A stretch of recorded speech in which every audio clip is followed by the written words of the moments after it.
오늘 본문 말씀은 심판에 관한 내용으로 가득 차 있습니다. 책을 마무리하는 이제 바로 다음 장은 축복의 말씀, 회복과 극명한 대조를 이루며 오늘 말씀은 진행되고 있습니다. 선지자는 책을 마무리하면서 13장과 14장에서 심판과 회복이 가져올 그 대조적인 결과들을 통해서 무엇을 이끌어내고자 하는가 보았을 때, 그가 하나님 말씀 대언할 수 있어도 이스라엘 백성들 대신해서 선택할 수 없기 때문에 이 말을 듣는 이스라엘 백성들에게 너희는 어떠한 길을 갈 것이냐라는 선택을 그들에게 하게 합니다. 이러한 선택은 성경에서 자주 볼 수 있죠. 모세가 마지막 유언을 남길 때도 그렇고, 여호수아가 이스라엘 백성들이 마지막 유언을 남길 때도 그렇습니다. 나는 오직 여호와의 길을 따르겠지만, 우리 집은 여호와의 길을 따르겠지만 너희는 어디를 따를 것인지, 어떠한 길을 따를 것인지 선택하라. 그렇습니다. 우리 신앙생활을 보면 매번 선택의 연속인 것 같습니다. 우리에게 어떠한 일이 닥치고 또 우리가 어떠한 결정할 것이 있을 때 무엇을 선택하느냐에 따라 우리 그 결과가 달라지는 것이죠. 그래서 그 선택을 할 때에 우리 보면 내가 가장 의지하는 것을 선택하게 되어 있습니다. 어려움을 당하였을 때, 또는 내 어떠한 기도의 제목들이 있을 때 보면 우리가 그 문제를 가지고 주님 앞에 나와서 기도하는 사람이 있는가 반면, 이 문제를 해결하고자 내 힘대로 내 뜻대로 행하는 사람들이 많이 있다는 것입니다. 하나님께서도 지금 오늘 이 호세아를 통해서 이스라엘 백성들에게 또 우리들에게 이러한 선택의 길을 열어주시는 것입니다. 호세아서를 마무리하면서 14장 9절에서 이렇게 말씀하십니다. 새 번역으로 지혜로운 사람은 여기에 쓴 것을 깨달아라. 총명한 사람은 이것을 마음에 새겨라. 주님의 길은 올바르다. 의로운 백성은 그 길을 따라 살아가지만 죄인은 비틀거리며 넘어질 것이다. 하나님께서는 계속해서 우리에게 요구하시는 것은 무엇이냐면 깨달아라. 또 이것을 마음에 새겨라. 주의 길은 옳은 길이다 라는 것을 호세아서를 통해 계속 말씀하고 있습니다. 그러면서 어떻게 해요? 하나님은 심판하시고자 하는 하나님이 아니라 우리에게 다시 구원의 길을 열어주시고 그 구원의 길로 인도하시기를 원하시는 그 사랑의 하나님임을 계속 깨닫게 하시는 것이죠. 우리도 이러한 하나님 말씀을 동일하게 듣습니다. 그러나 우리가 이 말씀을 듣고 어떠한 길을 선택하느냐에 따라 우리의 삶은 완전히 달라집니다. 예수님 시대도 그렇죠. 예수님 시대에 예수님의 말씀을 듣는 사람들 많이 있었습니다. 그러나 그 중에서 예수님 말씀을 메시아의 말씀으로 듣고 예수님을 따랐을 때 예수님의 제자가 되는 것이고, 그렇지 아니하고 이것이 나의 걸림돌이다라고 생각하며 예수님을 핍박하고 대적하였을 때, 종교 지도자들처럼 예수님을 죽이고자 할 때 어떻게 됩니까? 그들은 결국 비틀거려 넘어지게 되었다는 것입니다. 이 시간도 오늘 말씀을 듣고 깨달아 내 삶을 돌아보며 주님을 따르는 올바른 길을 걸어가는 저와 여러분들 되기를 축복합니다. 오늘 본문에서 하나님의 심판이 가득한 이유는 무엇이냐? 물론 이들이 우상 숭배한 이유도 있겠죠. 그러나 또 다른 이유가 하나 무엇이냐면 하나님의 은혜를 악으로 갚는 배은망덕한 죄를 지었다는 것입니다. 그 결과 3절에서 말씀하듯 아침 구름같이 사라지는 이슬 같으며 타작마당에서 광풍이 날리는 쭉정이 같다라고 이야기를 하시죠. 오늘 새벽에 오시면서 어떻습니까? 안개가 많이 있죠. 이 안개는 곧 해가 뜨면 걷히게 됩니다. 이 안개가 걷히는 것을 그 누구도 막을 수가 없는 것이죠. 그리고 이 안개는 잠깐 있다 사라지는 것에 불과합니다. 성경은 우리 인생에 대해서 이렇게 이야기를 하죠. 아침 안개와 같다. 그러나 하나님께서는 이러한 진노 또한 이렇게 보신다는 것이죠. 하나님 진노하였을 때 아침 안개가 그치듯이 사라지듯이 이 하나님의 진노를 막을 자가 아무도 없다는 것입니다.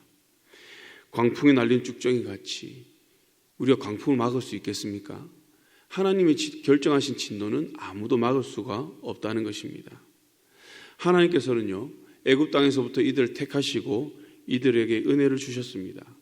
그 내용을 우리가 너무나 잘 알고 있죠.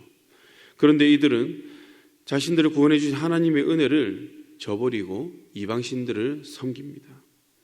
근데 섬긴다는 이 표현은 조금 약한 것 같습니다. 호세아 9장 10절을 보면 이렇게 말씀합니다. 세 번역으로 보면 내가 이스라엘을 처음 만났을 때에 광야에서 만난 포도송이 같았다.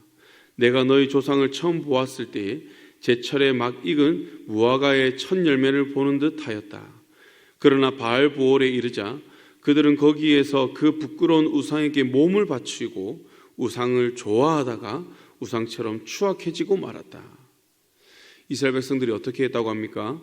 우상에게 몸을 바치고 우상을 좋아하다가 우상처럼 추악해졌다라고 이야기를 하죠. 이 말씀은 민수기 25장 3절에서도 동일하게 말씀하고 있습니다. 그래서 이스라엘은 바알보올과 결합하였다. 주님께서는 이스라엘에게 크게 진노하였다라고 말씀합니다. 여기에서 중요한 단어가 나옵니다. 바로 결합이라는 단어죠. 결합은 호세아 9장 10절에 나오는 만난다. 하나님께서 광야에서 만난 포도송이 같다 할 때 만나다와 비슷한 의미를 가지고 있습니다. 근데 이 결합이라는 단어, 이것은 무엇이냐면 우리가 그냥 함께 한다 이런 개념이 아니라 바로 결혼의 의미를 담고 있습니다. 결혼한다. 이스라엘 백성은 하나님과 결혼하였습니다. 신랑과 신부로서의 그 관계를 맺고 있다는 것이죠. 그런데 이스라엘 백성들 어떻게 행동합니까? 우상을 섬긴다, 우상과 결합하였다는 것입니다. 다시 말하면 외도한 것이죠. 다른 집을 차린 것입니다. 하나님 보실 때 얼마나 이 모습이 가증이 여겨지겠습니까? 하나님의 그 남편을 버리고 지금 다른 남자와 그런 외도를 하는 모습들. 지금 이스라엘의 영적 상황이 얼마나 심각한지를 이 결합이라는 단어로 보여주고 있다는 것이죠. 이런 그들에게 심판의 메시지를 전하고 계시지만 중간중간에 보면 하나님께서는 심판을 받지 않을 수 있는 그 기회의 문 또한 열어주십니다. 너희가 다시 돌아오면, 너희가 지금 외도하였지만, 다른 신과 결합하였지만 다시 나에게 돌아오면 내가 너희들을 맞아주겠다. 다시 회복의 기회를 주겠다라고 말씀하는 것이죠. 4절에서 나는 내 하나님 여호와라. 나밖에 내가 다른 신을 알지 말 것이라. 나 외에는 구원자가 없느니라 라고 말씀합니다. 여기서 나, 여호와가 나오죠. 그리고 다른 신이 대조를 이룹니다. 여호와는 엘로힘이라는 단어이고요. 다른 신은 웰로힘이라는 단어입니다. 비슷하죠.